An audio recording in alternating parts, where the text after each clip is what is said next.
Israel പ്രധാനമന്ത്രി Benjamin Netanyahu ഗാസയുമായി ബന്ധപ്പെട്ട് പ്രഖ്യാപിച്ച പുതിയ നയങ്ങൾ ആഗോള രാഷ്ട്രീയത്തിൽ വലിയ ചലനങ്ങൾ സൃഷ്ടിച്ചിരിക്കുകയാണ്.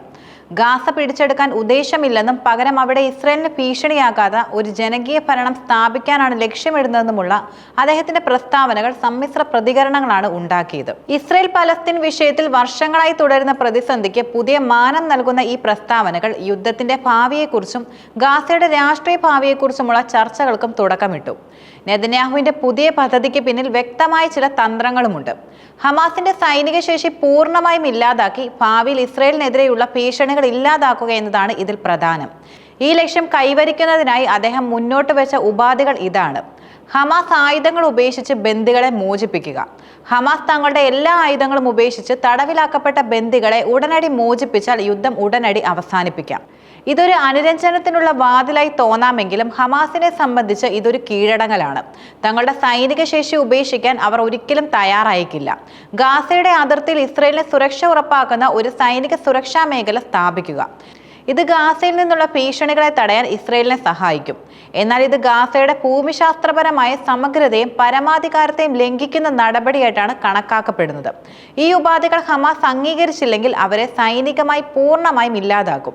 ഇത് ഗാസയിലെ സൈനിക നടപടികൾ കൂടുതൽ രൂക്ഷമാകുമെന്നതിന്റെ സൂചനയാണ്.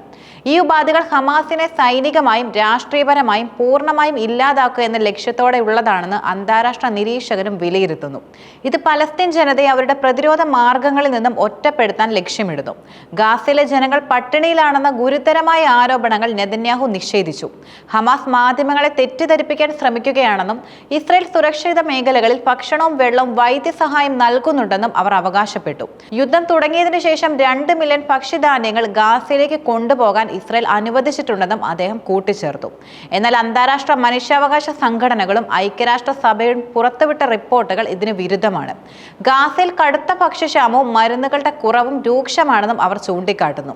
യുദ്ധം കാരണം സാധാരണക്കാർക്ക് ആവശ്യമായ സഹായങ്ങൾ ലഭിക്കുന്നില്ലെന്നും ഇസ്രയേൽ ഏർപ്പെടുത്തിയ നിയന്ത്രണങ്ങൾ ദുരിതങ്ങൾക്ക് ആക്കം കൂട്ടുന്നുണ്ടെന്നും റിപ്പോർട്ടുകളിൽ പറയുന്നു.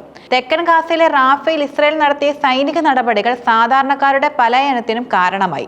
ഐക്യരാഷ്ട്രസഭയുടെ കണക്കുകൾ പ്രകാരം ഗാസയിലെ ജനസംഖ്യയുടെ വലിയൊരു വിഭാഗം കടുത്ത മാനസിക പ്രതിസന്ധിയിലാണ്.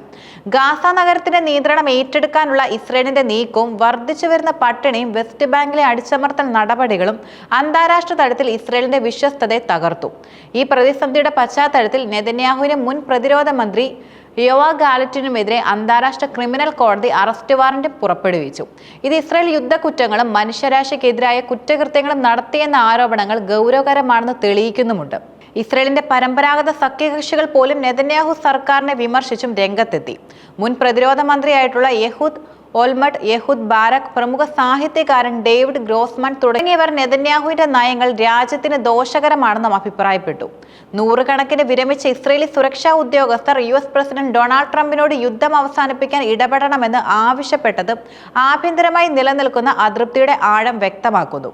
ഗാസയിലെ പ്രതിസന്ധിയുടെ പശ്ചാത്തലത്തിൽ പലസ്തീൻ രാഷ്ട്രത്തെ അംഗീകരിക്കാനുള്ള നീക്കങ്ങൾ ലോകരാഷ്ട്രങ്ങൾക്കിടയിൽ ശക്തമായി. കഴിഞ്ഞ സെപ്റ്റംബറിൽ ഫ്രാൻസ് ഈ വിഷയത്തിൽ മുൻകൈയെടുത്ത് പ്രഖ്യാപനം നടത്തിയതിന് പിന്നാലെ UK, കാനഡ, ജർമ്മനി, ഓസ്ട്രേലിയ തുടങ്ങിയ രാജ്യങ്ങളും ഇതേ പാതയിലാണെന്ന സൂചന നൽകി. എന്നാൽ പലസ്തീൻ രാഷ്ട്രം സ്ഥാപിക്കുന്നത് മേഖലയിലെ പ്രശ്നങ്ങൾ പരിഹരിക്കുമെന്ന ലോക നേതാക്കളുടെ ധാരണ തീർത്തും തെറ്റാണെന്ന് നെതന്യാഹു പറയുന്നു. ഇത് ആയുധങ്ങളുടെ നിർബന്ധമായ ഒഴുക്കിന് കാരണമാകുമെന്നും ഇസ്രയേലിന് പുതിയ ഭീഷണികൾ ഉണ്ടാകുമെന്നും അദ്ദേഹം കുറ്റപ്പെടുത്തി. പലസ്തീൻ രാഷ്ട്രം സ്ഥാപിക്കുന്നതിന് മുൻപ് തന്നെ സുരക്ഷ ഉറപ്പാക്കണമെന്ന നിലപാടാണ് ഇസ്രയേലിനുള്ളത്. എന്നാൽ പലസ്തീൻ രാഷ്ട്രം സ്ഥാപിക്കുക എന്നത് സമാധാനപരമായ ഒരു പരിഹാരത്തിലേക്ക് നയിക്കുമെന്നാണ് അന്താരാഷ്ട്ര സമൂഹത്തിന്റെ പൊതുവായ നിലപാട്. ഇസ്രയേൽ സൈന്യം നടത്തുന്ന ആക്രമണങ്ങൾക്കും ഗാസയിലെ ജനങ്ങളുടെ ദുരിതങ്ങൾക്കുമെതിരെ ലോകമെങ്ങും പ്രതിഷേധങ്ങൾ ശക്തമായി. ബ്രിട്ടനിലെ ലണ്ടൻ, യൂറോപ്പിലെ വിവിധ രാജ്യങ്ങൾ, തുർക്കി, മലേഷ്യ, ചിലി, അർജന്റീന തുടങ്ങിയ രാജ്യങ്ങളിൽ ആയിരക്കണക്കിന് ആളുകളാണ് പ്രതിഷേധത്തിൽ പങ്കെടുത്തത്. ബ്രിട്ടനിൽ പ്രതിഷേധങ്ങളിൽ പങ്കെടുത്ത 466 പേരെ അറസ്റ്റും ചെയ്തു. ഈ പ്രതിഷേധങ്ങൾ ഗാസയിലെ പ്രശ്നത്തോടുള്ള ആഗോള ജനതയുടെ സഹാനുഭൂതിയും ഇസ്രയേലിനെതിരെയുള്ള ശക്തമായ വികാരം പ്രതിഫലിപ്പിക്കുന്നു. ലോകമെമ്പാടുമുള്ള സർവകലാശാലകളിലും വിദ്യാർത്ഥികൾ ഇസ്രയേലിനെതിരെ പ്രതിഷേധങ്ങൾ സംഘടിപ്പിച്ചു. ഇസ്രയേൽ ഹമാസ് സംഘർഷം ഒരു സൈനിക പോരാട്ടം എന്നതിലുപരി അത് ആഗോള രാഷ്ട്രീയത്തിലും മനുഷ്യാവകാശ രംഗത്തും വലിയ സ്വാധീനവും ചെലുത്തുന്നുണ്ട്. നെതന്യാഹുവിന്റെ പുതിയ നയങ്ങൾ ഈ വിഷയത്തിൽ ഒരു വഴിത്തിരിവാകുമോ അതോ സംഘർഷം കൂടുതൽ വഷളാക്കുമോ എന്നതും കണ്ടറിയേണ്ടിയിരിക്കുന്നു. അന്താരാഷ്ട്ര സമൂഹത്തിന്റെ സമ്മർദ്ദം ഇസ്രയേലിന്റെ നയങ്ങളിൽ മാറ്റം വരുത്തുമോ എന്നും ഉറ്റുനോക്കപ്പെടുന്നുണ്ട്. ഗാസയിലെ ജനങ്ങളുടെ ദുരിതങ്ങൾക്ക് ഒരു പരിഹാരം ഉണ്ടാകുമോ എന്നതാണ് ലോകം ഉറ്റുനോക്കുന്ന പ്രധാനപ്പെട്ട കാര്യം.